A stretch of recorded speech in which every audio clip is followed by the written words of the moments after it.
Hi friends, ಎಲ್ರಿಗೂ ನಮಸ್ಕಾರ. ಬನ್ನಿ, ಇವತ್ತು ಕರ್ನಾಟಕ ರಾಜ್ಯ ಸರ್ಕಾರ ಒಂದು ಹೊಸ ಆದೇಶ ಮಾಡಿದೆ. ಏನಪ್ಪ ಆದೇಶ ಮಾಡಿದೆ ಅಂದರೆ, ರಾಜ್ಯದ ಎಲ್ಲ ಶಾಲೆಗಳು ಮತ್ತು ಕಾಲೇಜುಗಳಲ್ಲಿ ಏಕರೂಪವಾಗಿರ್ತಕ್ಕಂತಹ ಸಮಾನತೆ, ಜಾತ್ಯತೀತತೆ ಮತ್ತು ಎಲ್ರಿಗೂ ಸಮಾನವಾಗಿರ್ತಕ್ಕಂಥ ಶಿಕ್ಷಣ ಒದಗಿಸ್ತಕ್ಕಂಥ ಒಂದು ಉದ್ದೇಶದಿಂದ ಸರ್ಕಾರ ಏನಂದರೆ, ಆದೇಶ ಸಂಖ್ಯೆ EP14 SHH 2022ನಲ್ಲಿ ಇದನ್ನು ಹಿಂಪಡೆಯುವ ಮತ್ತು ಹೊಸ ನಿರ್ದೇಶನಗಳನ್ನು ಹೊರಡಿಸುವ ಬಗ್ಗೆ ಒಂದು ಸಬ್ಜೆಕ್ಟನ್ನು ಹೇಳಿದ್ದಾರೆ. ಇದನ್ನು ನೀವು ನೋಡ್ತಾ ಇದ್ದೀರಿ, ಇದನ್ನು ಆಲ್ರೆಡಿ ಓದಲಾಗಿದೆ, ನಿಮಗೆ ಗೊತ್ತಿದೆ, ರೈಟ್? ಈಗ ಏನಪ್ಪ ಅಂತ ಹೇಳಿದರೆ, ಉಲ್ಲೇಖ 1 ಕರ್ನಾಟಕ ಶಿಕ್ಷಣ ಕಾಯ್ದೆ 1983ರಲ್ಲಿ ಏನು ಬಂದಿದೆ ಅದನ್ನು ಹೇಳಿದ್ದಾರೆ. ಕರ್ನಾಟಕ ಶಿಕ್ಷಣ ಸಂಸ್ಥೆಗಳು ವರ್ಗೀಕರಣ ಕಾಯ್ದೆಯಲ್ಲಿ ಏನು ಹೇಳಿದ್ದಾರೆ. ಸುತ್ತೋಲೆ ಸಂಖ್ಯೆ ಯಾವುದು, 2014ರಲ್ಲಿ ಕೂಡ ಒಂದು ಸುತ್ತೋಲೆಯನ್ನು ಹೊರಡಿಸಿದ್ರು ಈ ಬಗ್ಗೆ. 2022ರಲ್ಲಿ ಒಂದು ಸುತ್ತೋಲೆಯನ್ನು ಹೊರಡಿಸಿದ್ರು. ಆಮೇಲೆ ಕೇಂದ್ರ ಸರ್ಕಾರದ ಅಧೀನದಲ್ಲಿರುವ ಕೇಂದ್ರೀಯ ವಿದ್ಯಾಲಯಗಳಲ್ಲಿ ವಿದ್ಯಾರ್ಥಿಗಳು ಅಳವಡಿಸಿಕೊಂಡಿರ್ತಕ್ಕಂಥ ವಸ್ತ್ರ ಸಂಹಿತೆ ನಿಯಮಗಳನ್ನು ಕೂಡ ಇದರಲ್ಲಿ ಉಲ್ಲೇಖ ಮಾಡಿರೋದನ್ನು ನಾವು ನೋಡ್ಬೋದಾಗಿದೆ. ಏನಿದೆ ಇದರಲ್ಲಿ ಪ್ರಸ್ತಾವನೆ ಏನಿದೆ ನೋಡ್ಕೊಂಬರೋಣ ಬನ್ನಿ, ರೈಟ್? ಈಗ ಏನಂದರೆ ಪ್ರಸ್ತಾವನೆ, ಕರ್ನಾಟಕ ಶಿಕ್ಷಣ ಕಾಯ್ದೆ 1983 ರಾಜ್ಯದ ಶಿಕ್ಷಣ ಸಂಸ್ಥೆಗಳಲ್ಲಿ ಉತ್ತಮ ಆಡಳಿತ ಮತ್ತು ನಿಯಂತ್ರಣವನ್ನು ಕಾಯ್ದುಕೊಳ್ಳಲಿಕ್ಕೆ ಜಾರಿಗೆ ತರಲಾಗಿದೆ. ಅದು ನಿಮಗೆಲ್ಲ ಗೊತ್ತಿದೆ, ಎವರಿಬಡಿ ನೋಸ್ ದಿಸ್, ರೈಟ್? ಶಿಕ್ಷಣವು ವಿದ್ಯಾರ್ಥಿಗಳ ಸಮಗ್ರ ಅಭಿವೃದ್ಧಿಗೆ ಮತ್ತು ಮಾನಸಿಕ ಒತ್ತಡ ನಿವಾರಣೆಗೆ, ಸಾಂವಿಧಾನಿಕ ಮೌಲ್ಯಗಳ ವೃದ್ಧಿಗೆ ಹಾಗೂ ವೈಜ್ಞಾನಿಕ, ಜಾತ್ಯತೀತ ಮತ್ತು ಎಲ್ಲರನ್ನೂ ಒಳಗೊಳ್ತಕ್ಕಂಥ ಒಂದು ದೃಷ್ಟಿಕೋನವನ್ನು ಬೆಳೆಸಲಿಕ್ಕೆ ಪ್ರಮುಖ ಸಾಧನವಾಗಿದೆ ಅನ್ನೋದನ್ನು ಪ್ರಸ್ತಾವನೆಯಲ್ಲಿ ನಾವು ಕಾಣ್ಬೋದಾಗಿದೆ, ರೈಟ್? ಮತ್ತೆ ಏನು ಹೇಳಿದ್ದಾರೆ ಮುಂದೆ ಹೋದರೆ ನಾವು ನೋಡೋಣ. ಓಕೆ, ಶೈಕ್ಷಣಿಕ ಸಂಸ್ಥೆಗಳು ಕೇವಲ ಶೈಕ್ಷಣಿಕ ಬೋಧನಾ ಕೇಂದ್ರಗಳಲ್ಲ, ದ ಮೋಸ್ಟ್ ಇಂಪಾರ್ಟೆಂಟ್ ಫ್ಯಾಕ್ಟರ್.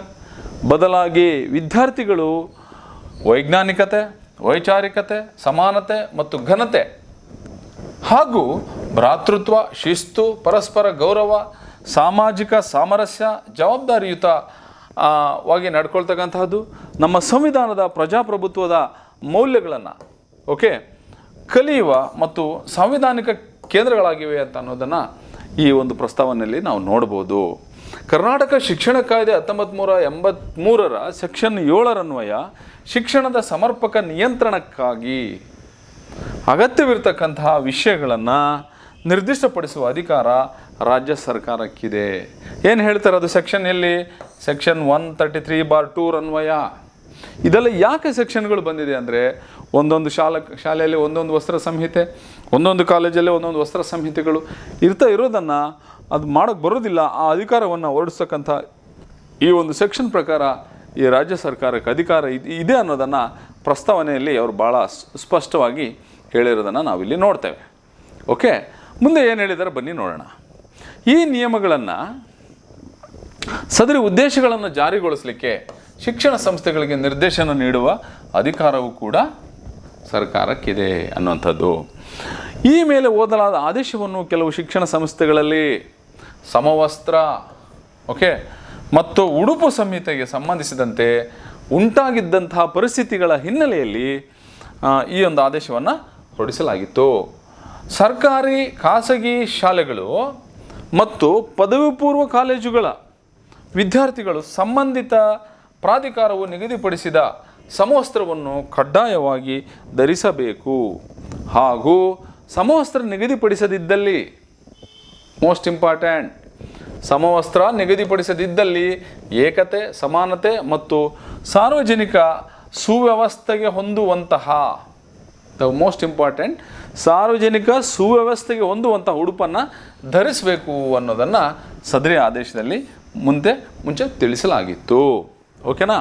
ಆದರೆ ಇಲ್ಲಿ ನೋಡಿ, ಸಮವಸ್ತ್ರ ನಿಯಮಗಳನ್ನು ಜಾರಿಗೊಳಿಸುವಾಗ ವಿವಿಧ ಧರ್ಮ ಮತ್ತು ಸಾಂಪ್ರದಾಯಿಕ ವಿದ್ಯಾರ್ಥಿಗಳು ಧರಿಸ್ತಕ್ಕಂತಹ ಸಾಂಪ್ರದಾಯಿಕ ಮತ್ತು ನಂಬಿಕೆ ಆಧಾರಿತವಾದಂಥ ಕೆಲವು ಸೀಮಿತ ಗುರುತುಗಳ ಕುರಿತಾದ ವಿಷಯಗಳು ಸರ್ಕಾರದ ಗಮನಕ್ಕೆ ಬಂದಿವೆ. ಈ ವಿಷಯವನ್ನು ಪರಿಶೀಲಿಸಿದ ನಂತರ ಸರ್ಕಾರವು ವಿದ್ಯಾರ್ಥಿಗಳು ಸಾಮಾನ್ಯವಾಗಿ ಧರಿಸುವ ಇಂತಹ ಸೀಮಿತ ಸಾಂಪ್ರದಾಯಿಕ ಹಾಗೂ ಪದ್ಧತಿ ಆಧಾರಿತವಾದಂಥ ಸಂಕೇತಗಳನ್ನು ನಿರ್ಬಂಧಿಸದೆಯೇ ಸಂಸ್ಥೆಯ ಶಿಸ್ತು ಮತ್ತು ಸುವ್ಯವಸ್ಥೆಯನ್ನು ಕಾಪಾಡಬಹುದು ಎಂದು ಅಭಿಪ್ರಾಯಪಟ್ಟಿದೆ. ಅಂದರೆ ಯಾರಿಗೂ ಯಾವುದಕ್ಕೂ ಕೂಡ ನಿರ್ಬಂಧವನ್ನು ವಿಧಿಸದೆ ಸುವ್ಯವಸ್ಥೆಯನ್ನು ಕಾಪಾಡ್ತಕ್ಕಂಥ ಒಂದು ಅವಕಾಶವನ್ನು ಅಲ್ಲಿ ನೋಡಬಹುದು ಅನ್ನುವಂಥದ್ದನ್ನು ಸರ್ಕಾರ ಗಮನಿಸಿದೆ. ಈ ವಿಷಯಕ್ಕೆ ಸಂಬಂಧಪಟ್ಟಂತೆ ನಿಗದಿತ ಸಮವಸ್ತ್ರಕ್ಕೆ ಅಡ್ಡಿಯಾಗಬಾರದು, ಯಾರದೇ ಒಂದು ಉಡುಗೆ ತೊಡುಗೆಗಳು ಈ ಸಮವಸ್ತ್ರ ವಿಷಯಕ್ಕೆ ಅಡ್ಡಿಯಾಗಬಾರ್ದು ಅನ್ನುವಂಥದ್ದನ್ನು ಗಮನದಲ್ಲಿಟ್ಕೊಂಡು ವಿದ್ಯಾರ್ಥಿಗಳ ಗುರುತಿಸುವಿಕೆಗೆ ತೊಂದರೆಯಾಗಬಾರ್ದು ಹಾಗೂ ಶಿಸ್ತು, ಸುರಕ್ಷತೆ, ಬೋಧನೆ ಅಥವಾ ಸಾರ್ವಜನಿಕ ಸುವ್ಯವಸ್ಥೆಗೆ ಧಕ್ಕೆ ತರಬಾರದು ಎಂಬುದನ್ನು ಸರ್ಕಾರವು ಗಂಭೀರವಾಗಿ ಗಣನೆಗೆ ತೆಗೆದುಕೊಂಡಿದೆ. It's very serious. ಹಾಗೂ ಕೇಂದ್ರ ಸರ್ಕಾರದ ಅಧೀನದಲ್ಲಿರ್ತಕ್ಕಂತಹ ಕೇಂದ್ರೀಯ ವಿದ್ಯಾಲಯಗಳಲ್ಲಿಯೂ ಸಹ ಅಳವಡಿಸಿಕೊಂಡಿರ್ತಕ್ಕಂತಹ ವಸ್ತ್ರ ಸಂಹಿತೆಯು ನಿಯಮಗಳನ್ನು ಸಹ ಸರ್ಕಾರವು ಪರಿಶೀಲಿಸಿದೆ. ಈ ಎಲ್ಲ ಅಂಶಗಳನ್ನು ಗಮನದಲ್ಲಿಟ್ಟುಕೊಂಡು ಶಿಕ್ಷಣ ಸಂಸ್ಥೆಗಳು ವೈಚಾರಿಕತೆ, ವೈಜ್ಞಾನಿಕತೆ, ಸಮಾನತೆ, ಭ್ರಾತೃತ್ವ, ಘನತೆ ಮತ್ತು ಪರಸ್ಪರರಲ್ಲಿ ಗೌರವ ಮತ್ತು ಜಾತ್ಯತೀತ ದೃಷ್ಟಿಕೋನವನ್ನು ಉತ್ತೇಜಿಸಬೇಕು ಅನ್ನುವಂಥದ್ದು ಈ ಒಂದು ಸುತ್ತೋಲೆಯ ಅತ್ಯಂತ ಪ್ರಮುಖವಾದಂಥ ಅಂಶವಾಗಿದೆ.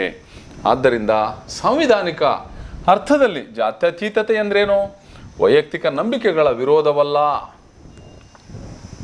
ತುಂಬ ನೀಟಾಗಿ ಸ್ಪಷ್ಟಪಡಿಸಿದ್ದಾರೆ. ಬದಲಾಗಿ ಎಲ್ಲರಿಗೂ ಸಮಾನ ಗೌರವ ನೀಡುವಿಕೆ, ಸಾಂಸ್ಥಿಕ ನಿಷ್ಪಕ್ಷಪಾತ ಮತ್ತು ತಾರತಮ್ಯ ರಹಿತ ವರ್ತನೆಯಾಗಿದೆ. ಸರ್ಕಾರವು ಸಾಂವಿಧಾನಿಕ ತತ್ವಗಳಿಗೆ ಅನುಗುಣವಾಗಿ ಎಲ್ಲ ಧರ್ಮ ಮತ್ತು ಸಂಪ್ರದಾಯಗಳ ಬಗ್ಗೆ ತಟಸ್ಥ ಮತ್ತು ಸಮಾನ ನಿಲುವನ್ನು ಹೊಂದಿರಬೇಕು. ಅದೇ ರೀತಿ ಯಾರಿಗೂ ಕೂಡ ತೊಂದರೆಯಾಗದಂತಹ ಸೀಮಿತ ಸಾಂಪ್ರದಾಯಿಕ ಅಥವಾ ನಂಬಿಕೆ ಆಧಾರಿತ ಆಚರಣೆಗಳಿಂದಾಗಿ ಯಾವುದೇ ವಿದ್ಯಾರ್ಥಿಗೆ ಶಿಕ್ಷಣದ ಹಕ್ಕು, ಮೋಸ್ಟ್ ಇಂಪಾರ್ಟೆಂಟ್ ಫ್ಯಾಕ್ಟರ್ ಇಲ್ಲಿದೆ ಏನಿದೆ, ಈ ಶಿಕ್ಷಣದ ಹಕ್ಕು ನಿರಾಕರಣೆ ಆಗದಂತೆ ನೋಡಿಕೊಳ್ಬೇಕಾಗಿದೆ. ಇದೆಲ್ಲ ಯಾಕೆ ಹೇಳಬೇಕಾಗಿತ್ತು? ಸರ್ಕಾರ ಒಂದು ಲೈನಲ್ಲಿ ಹೊರಡಿಸ್ಬೋದಾಗಿತ್ತಲ್ಲ ಆದೇಶ. ನೋ, ಪ್ರತಿಯೊಬ್ಬರು ಕೂಡ ಈ ಸರ್ಕಾರದ ಆದೇಶದ ಆಶಯಗಳು, ಅದರ ಹಿನ್ನೆಲೆಯನ್ನು, ಸಾಂವಿಧಾನಿಕ ತತ್ವಗಳನ್ನು ನಾವು ಅರ್ಥ ಮಾಡಿಕೊಂಡಾಗ ಈ ಒಂದು ಶಿಕ್ಷಣದ ಹಕ್ಕನ್ನು ಪ್ರತಿಯೊಬ್ಬ ಪೋಷಕರಾಗಲಿ ವಿದ್ಯಾರ್ಥಿಗಳಾಗಲಿ ಅರ್ಥ ಮಾಡ್ಕೊಂಡಿದ್ದಾಗ ಇದು ಯಾರಿಗೂ ಗೊಂದಲ ಉಂಟಾಗೋದಿಲ್ಲ ಅನ್ನುವಂಥದ್ದನ್ನು ಈ ಒಂದು ಸುತ್ತೋಲೆಯಲ್ಲಿ ಸರ್ಕಾರ ಸ್ಪಷ್ಟಪಡಿಸ್ತದೆ. ಇಲ್ಲಿ ಮುಂದುವರೆದು ನೋಡೋಣ. ಸಂಸ್ಥೆಯ ಶಿಸ್ತು ಹಾಗೂ ಸಮಾನತೆ, ಘನತೆ ಮತ್ತು ಶಿಕ್ಷಣದ ಹಕ್ಕಿನಂತಹ ಸಾಂವಿಧಾನಿಕ ಮೌಲ್ಯಗಳ ನಡುವೆ ಸಮತೋಲನ ಕಾಯ್ದುಕೊಳ್ಳುವುದು ಅತ್ಯಂತ ಅಗತ್ಯವಾಗಿದೆ. ಆದ್ದರಿಂದ ಏನು ಮಾಡಿದೆ ಸರ್ಕಾರ? ನಿಗದಿತ ಸಮವಸ್ತ್ರಕ್ಕೆ ಪೂರಕವಾಗಿ ಮತ್ತು ಅದಕ್ಕೆ ಹೊಂದಿಕೊಂಡಂತೆ ಸೀಮಿತ ಸಾಂಪ್ರದಾಯಿಕ ಅಥವಾ ನಂಬಿಕೆ ಆಧಾರಿತ ಗುರುತುಗಳನ್ನು ಧರಿಸಲು ಅವಕಾಶ ನೀಡುವ, ಆದರೆ ಸಂಸ್ಥೆಯ ಶಿಸ್ತು, ಸಾರ್ವಜನಿಕ ಸುವ್ಯವಸ್ಥೆ, ಸುರಕ್ಷತೆ, ತರಗತಿ ವಾತಾವರಣ ಮತ್ತು ಶಿಕ್ಷಣ ಸಂಸ್ಥೆಗಳ ಜಾತ್ಯತೀತ ಸ್ವರೂಪಕ್ಕೆ ಧಕ್ಕೆ ಬರದಂತೆ ನೋಡಿಕೊಳ್ಳುವ ವ್ಯವಸ್ಥೆಯನ್ನು ರೂಪಿಸುವುದು ಸೂಕ್ತವೆಂದು ಸರ್ಕಾರವು ಭಾವಿಸಿದೆ. ಅದರ ನಿಲುವನ್ನು ಸರ್ಕಾರ ಹೇಳಿದೆ.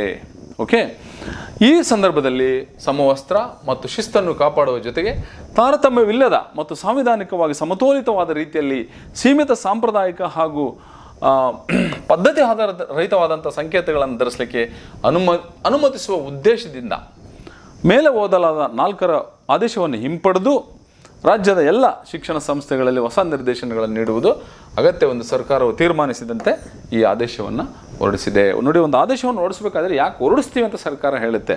So that is the importance ಅಲ್ಲಿ ಏನು ಬಂದಿದೆ ಅಂತ. ಓಕೆ, ಇಲ್ಲಿ ಏನು ಆದೇಶ ನೋಡಿ, 13/5/26 ನಿನ್ನೆ ಬಂದಿದೆ ಆದೇಶ. ಇದು ಏನಂದರೆ, ಪ್ರಸ್ತಾವನೆಯಲ್ಲಿ ವಿವರಿಸಲಾದ ಅಂಶಗಳ ಹಿನ್ನೆಲೆಯಲ್ಲಿ ಕರ್ನಾಟಕ ಶಿಕ್ಷಣ ಕಾಯ್ದೆ 1983 ಸೆಕ್ಷನ್ 7 ಮತ್ತು 133(2) ಅನ್ವಯ ಹಾಗೂ ಕರ್ನಾಟಕ ಶಿಕ್ಷಣ ಸಂಸ್ಥೆಗಳು ವರ್ಗೀಕರಣ, ನಿಯಂತ್ರಣ ಮತ್ತು ಪಠ್ಯಕ್ರಮಗಳ ನಿರ್ಧಾರಿತ ಆಧಾರಿತ ನಿಯಮಗಳು 1995ರ ನಿಯಮ 11ರೊಂದಿಗೆ ಓದಿಕೊಂಡು ಸರ್ಕಾರವು ಈ ಕೆಳಕಂಡಂತೆ ಆದೇಶವನ್ನು ಮಾಡಿದೆ. ಏನು ಆದೇಶ ಮಾಡಿದೆಪ್ಪ ನೋಡೋಣ ಬನ್ನಿ. ಮೇಲೆ ಓದಲಾದ ಸರ್ಕಾರದ ಆದೇಶ ಸಂಖ್ಯೆ ಇದರ ಪ್ರಕಾರ 5/2/22 ಈ ಮೂಲಕ ತಕ್ಷಣದಿಂದ ಜಾರಿಗೆ ಬರುವಂತೆ ಹಿಂಪಡೆಯಲಾಗಿದೆ. 22ರಲ್ಲಿ ಹೊರಡಿಸಿದ ಆದೇಶವನ್ನು ಹಿಂಪಡೆದಿದ್ದಾರೆ. ಎಲ್ಲ ಸರ್ಕಾರಿ ಶಾಲೆಗಳು, ಅನುದಾನಿತ ಶಿಕ್ಷಣ ಸಂಸ್ಥೆಗಳು, ಖಾಸಗಿ ಶಿಕ್ಷಣ ಸಂಸ್ಥೆಗಳು ಮತ್ತು ಪದವಿ ಪೂರ್ವ ಕಾಲೇಜುಗಳು ಸಂಸ್ಥೆಯ ಅಗತ್ಯತೆಗಳು ಮತ್ತು ಸರ್ಕಾರದ ನಿರ್ದೇಶನಗಳಿಗೆ ಅನುಗುಣವಾಗಿ ನಿಯಮಾನುಸಾರ ಸಮವಸ್ತ್ರವನ್ನು ನಿಗದಿಪಡಿಸಿ ಕಡ್ಡಾಯಗೊಳಿಸುವುದನ್ನು ಮುಂದುವರಿಸತಕ್ಕದ್ದು. ಅಂದರೆ ಈಗ ಯಾರ್ಯಾರು ಯಾವ್ಯಾವ ಯೂನಿಫಾರ್ಮನ್ನು ಏನು ಸರ್ಕಾರಿ ಶಾಲೆಗಳು ಮಾಡಿಕೊಂಡಿದೆ ಅದನ್ನು ಮುಂದುವರಿಸಬೇಕು ನಿಯಮಾನುಸಾರ ಅನ್ನೋದನ್ನು 2ನೇ ಪಾಯಿಂಟಲ್ಲಿ ಹೇಳಿದ್ದಾರೆ. ಇನ್ನು 3ನೇ ಪಾಯಿಂಟಲ್ಲಿ ವಿದ್ಯಾರ್ಥಿಗಳು ನಿಗದಿಪಡಿಸಲಾದ ಸಮವಸ್ತ್ರದೊಂದಿಗೆ ಸೀಮಿತ ಸಾಂಪ್ರದಾಯಿಕ ಹಾಗೂ ಪದ್ಧತಿ ಆಧಾರದ ರಹಿತವಾದಂಥ ಸಂಕೇತಗಳನ್ನು ಧರಿಸಲು ಅನುಮತಿಸಲಾಗಿದೆ. ಓಕೆ, ಆದರೆ ಇಂತಹ ಸಾಂಪ್ರದಾಯಿಕ ಹಾಗೂ ಪದ್ಧತಿ ಆಧಾರವಾದಂತಹ ಸಂಕೇತಗಳು ಸಮವಸ್ತ್ರಕ್ಕೆ ಪೂರಕವಾಗಿರಬೇಕು. Most important factor. ಸಮವಸ್ತ್ರಕ್ಕೆ ಪೂರಕವಾದಂತಹ ನೀವು ಸಂಕೇತಗಳು ಇರ್ತಕ್ಕಂಥ ಒಂದು ಸಮವಸ್ತ್ರವನ್ನು ಧರಿಸಬೇಕು ಮತ್ತು ನಿಗದಿತ ಸಮವಸ್ತ್ರವನ್ನು ಬದಲಿಸುವ, ಮಾರ್ಪಡಿಸುವ ಅಥವಾ ಅದರ ಮೂಲ ಉದ್ದೇಶವನ್ನು ವಿಫಲಗೊಳಿಸುವಂತಿರಬಾರದು. ನೀವೇನು ಪದ್ಧತಿ ಆಧಾರಿತವಾದಂಥ ಸಂಕೇತಗಳು ಸಮವಸ್ತ್ರಕ್ಕೆ ಪೂರಕವಾಗಿರ್ತಕ್ಕಂತಹದ್ದನ್ನು ನೀವು ಹಾಕ್ಕೊಂಡು ಬರಲಿಕ್ಕೆ ಇಲ್ಲಿ ಅವಕಾಶ ಸರ್ಕಾರ ನೀಡಲಾಗಿದೆ. ಇಂತಹ ಅನುಮತಿಸಬಹುದಾದ ಸಾಂಪ್ರದಾಯಿಕ ಹಾಗೂ ಪದ್ಧತಿ ಆಧಾರಿತವಾದ ಸಂಕೇತಗಳು ವಿದ್ಯಾರ್ಥಿಗಳು ಸಾಮಾನ್ಯವಾಗಿ ಧರಿಸುವ, ಇಲ್ಲಿ ನೋಡಿ, ಪೇಟ, ಟರ್ಬನ್ನು, ಜನಿವಾರ, ಪವಿತ್ರದಾರ, ಶಿವದಾರ, ರುದ್ರಾಕ್ಷಿ, ತಲೆವಸ್ತ್ರ, ಹಿಜಾಬು, ಹೆಡ್ ಸ್ಕ್ರಾಫ್ ಅಂತ ನಾವು ಕರಿತೀವಿ, ಅಥವಾ ಇತರ ಯಾವುದೇ ಸಮಾನ ಸ್ವರೂಪದ ಸಾಂಪ್ರದಾಯಿಕ ಹಾಗೂ ಪದ್ಧತಿ ಆಧಾರಿತವಾದಂತಹ ಸಂಕೇತಗಳೇನಿದ್ದಾವೆ ಅವು ಕೂಡ ಸೇರಿರಬಹುದು. ನೀವು ಇವನ್ನೆಲ್ಲವನ್ನು ಧರಿಸ್ಕೊಂಡು ಬರಬಹುದು. ಆದರೆ ಮೂಲ ಆಶಯಕ್ಕೆ ಧಕ್ಕೆ ಬರೋ ಹಾಗಿಲ್ಲ. ಅಂದರೆ ಯೂನಿಫಾರ್ಮ್ ಜೊತೆಗೆ ನೀವು ಇದೆಲ್ಲ ಧರಿಸ್ಕೊಂಡು ಬರಲಿಕ್ಕೆ ಅವಕಾಶ ಇದೆ ಅನ್ನೋಂಥದ್ದನ್ನು ಕೂಡ ಸರ್ಕಾರ ಇಲ್ಲಿ ಹೇಳಿದೆ. ಆದರೆ ಇವು ಶಿಸ್ತು, ಸುರಕ್ಷತೆ ಮತ್ತು ವಿದ್ಯಾರ್ಥಿಯ ಗುರುತಿಸುವಿಕೆಗೆ ಅಡ್ಡಿಯಾಗಬಾರದು. ಇದು ಮೋಸ್ಟ್ ಇಂಪಾರ್ಟೆಂಟ್ ಫ್ಯಾಕ್ಟರ್. ಏನು ನೀವು ಧರಿಸ್ಕೊಂಬರ್ತೀರಿ, ವಿದ್ಯಾರ್ಥಿಯನ್ನು ಗುರುತಿಸ್ಲಿಕ್ಕೆ, ಇವನು ಹೌದಾ ಅಲ್ವಾ ಅಂತ ಗುರುತಿಸ್ಲಿಕ್ಕೆ ಅಡ್ಡಿ ಆಗಬಾರ್ದು.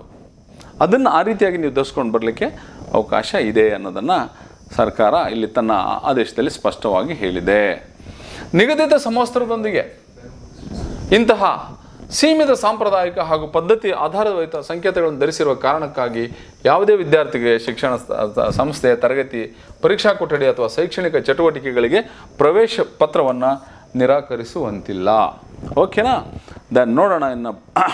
ಇಂತಹ ಸಾಂಪ್ರದಾಯಿಕ ಹಾಗೂ ಪದ್ಧತಿ ಆಧಾರಿತವಾದಂಥ ಸಂಕೇತಗಳನ್ನು ಧರಿಸುವಂತೆ ಯಾವುದೇ ವಿದ್ಯಾರ್ಥಿಯನ್ನು ಒತ್ತಾಯಿಸುವಂತಿಲ್ಲ. ಅದೇ ರೀತಿ ಸರ್ಕಾರವು ಅನುಮತಿಸಿರುವ ಸೀಮಿತ ಸಾಂಪ್ರದಾಯಿಕ ಹಾಗೂ ಪದ್ಧತಿ ಆಧಾರಿತವಾದಂಥ ಸಂಕೇತಗಳನ್ನು ಬಲವಂತವಾಗಿ ತೆಗೆಸುವಂತೆಯೂ ಒತ್ತಾಯಿಸುವಂತಿಲ್ಲ. ಆದರೆ ಪರೀಕ್ಷಾ ಸಂದರ್ಭಗಳಲ್ಲಿ ರಾಷ್ಟ್ರ ಮತ್ತು ರಾಜ್ಯ ಮಟ್ಟದ ವಸ್ತ್ರ ಸಂಹಿತೆಯು ನಿಯಮಗಳನ್ನು ಸಂದರ್ಭೋಚಿತವಾಗಿ ಸಂಬಂಧಿಸಿದ ಪ್ರಾಧಿಕಾರಗಳು ಅಳವಡಿಸಿಕೊಳ್ಳತಕ್ಕದ್ದು. ಓಕೆನಾ? ಸೊ ಈ ಆದೇಶದ ಅನುಷ್ಠಾನವು ಏಕರೂಪವಾಗಿರಬೇಕು, ಧಾರ್ಮಿಕ ಸಾಂಪ್ರದಾಯಿಕ ನಿಷ್ಪಕ್ಷಪಾತತೆಯಿಂದ ಕೂಡಿರಬೇಕು ಮತ್ತು ರಹಿತವಾಗಿರಬೇಕು ಅನ್ನೋಂಥದ್ದನ್ನು ಇಲ್ಲಿ ಸರ್ಕಾರ ಸ್ಪಷ್ಟಪಡಿಸಿದೆ. ಸಮಾನತೆ, ಘನತೆ, ಭ್ರಾತೃತ್ವ, ಜಾತ್ಯತೀತ, ವೈಜ್ಞಾನಿಕ ವೈಚಾರಿಕತೆಗೆ, ಶಿಕ್ಷಣದ ಹಕ್ಕು, ಸಾಂವಿಧಾನಿಕ ಮೌಲ್ಯಗಳಿಗೆ ಅನುಗುಣವಾಗಿರಬೇಕು. ಈ ಎಲ್ಲ ಅಂಶಗಳನ್ನು ಇನ್ನು 8, 9, 10 ಈ ಅಂಶಗಳಲ್ಲಿ ಈ ಆದೇಶಕ್ಕೆ ವಿರುದ್ಧವಾಗಿರುವ ಯಾವುದೇ ಸುತ್ತೋಲೆ, ನಿರ್ಣಯ, ಸೂಚನೆ, ರೂಢಿ ಅಥವಾ ಸಂಸ್ಥೆ ನಿರ್ದೇಶನಗಳನ್ನು ಅನೂರ್ಜಿತವಾಗತಕ್ಕದ್ದು ಅನ್ನೋಂಥದ್ದನ್ನು ಇಲ್ಲಿ ನೋಡ್ಬೋದು. ಇನ್ನೊಂದು ಪಾಯಿಂಟ್ ಏನು 8ನೇ ಅಂಶಗಳು ಇದೆ ಇಲ್ಲಿ ಅಂತ ಅನ್ನೋದನ್ನು ಶಾಲಾ ಅಭಿವೃದ್ಧಿ ಮತ್ತು ಮೇಲುಸ್ತುವಾರಿ ಸಮಿತಿಗಳು, SDMCಗಳು, ಕಾಲೇಜು ಅಭಿವೃದ್ಧಿ ಸಮಿತಿಗಳು, ಆಡಳಿತ ಮಂಡಳಿಗಳು, ಶಿಕ್ಷಣ ಸಂಸ್ಥೆ ಮುಖ್ಯಸ್ಥರು ಹಾಗೂ ಸಂಬಂಧಪಟ್ಟ ಎಲ್ಲ ಅಧಿಕಾರಿಗಳು ಯಾವುದೇ ವಿದ್ಯಾರ್ಥಿಯ ತಾರತಮ್ಯ ಧೋರಣೆಯಿಂದ ಅವಮಾನಕಾರಿ ವರ್ತನೆಯ ಮೂಲಕ ಬಳಲುವಂತೆ ಮಾಡಬಾರದು. ಇದು ನೋಡಿ ತುಂಬ ಇಂಪಾರ್ಟೆಂಟ್. ಎಲ್ಲ ಸಂಸ್ಥೆಗಳು ಬಸವಣ್ಣನವರು ಹೇಳಿದಂತೆ ಇವನಾರವ, ಇವ ನಮ್ಮವ ಎಂಬ ಉದಾತ್ತ ನಿಲುವನ್ನು ತಾಳಬೇಕು ಅನ್ನೋಂಥದ್ದನ್ನು ಈ ಒಂದು ಸುತ್ತೋಲೆಯಲ್ಲಿ ಹೇಳಲಾಗಿದೆ. ಶಾಲಾ ಶಿಕ್ಷಣ ಇಲಾಖೆ ಆಯುಕ್ತರು ಹಾಗೂ ಪದವಿ ಪೂರ್ವ ಶಿಕ್ಷಣ ಇಲಾಖೆ ನಿರ್ದೇಶಕರು ಎಲ್ಲ ಈ ಸಂಸ್ಥೆಗಳಲ್ಲಿ ಅನುಷ್ಠಾನಕ್ಕಾಗಿ ಅಗತ್ಯ ನಿರ್ದೇಶನ ಹೊರಡಿಸ್ಬೇಕಂದರೆ ಹೊರಡಿಸ್ತಾರೆ ನಿರ್ದೇಶನಗಳನ್ನು. ರೈಟ್? ಸೊ ಇದು ಸರ್ಕಾರದ ಆದೇಶ. ಕರ್ನಾಟಕ ರಾಜ್ಯಪಾಲರ ಆದೇಶಾನುಸಾರ ಮತ್ತು ಅವರ ಹೆಸರಿನಲ್ಲಿ ಮಾನ್ಯ ಪದ್ಮಿನಿ ಎನ್ ಸರ್ಕಾರದ ಅಧೀನ ಕಾರ್ಯದರ್ಶಿಗಳು ಪದವಿ ಪೂರ್ವ ಈ ಒಂದು ಸುತ್ತೋಲೆಯನ್ನು ಹೊರಡಿಸಿದ್ದಾರೆ. ಸೊ ಇದು ವಸ್ತ್ರ ಸಂಹಿತೆ ಕುರಿತಾಗಿ ರಾಜ್ಯ ಸರ್ಕಾರ ಹೊರಡಿಸಿರುವಂಥ ಆದೇಶ. ಮೋಸ್ಟ್ಲಿ ಈ ಒಂದು ವಿವರಣೆ ನಿಮ್ಮೆಲ್ಲರಿಗೂ ಹೆಲ್ಪ್ ಆಗುತ್ತೆ ಅಂತ ಭಾವಿಸಿದ್ದೀನಿ. ಸೊ ಟೇಕ್ ಕೇರ್, ಬಾಯ್.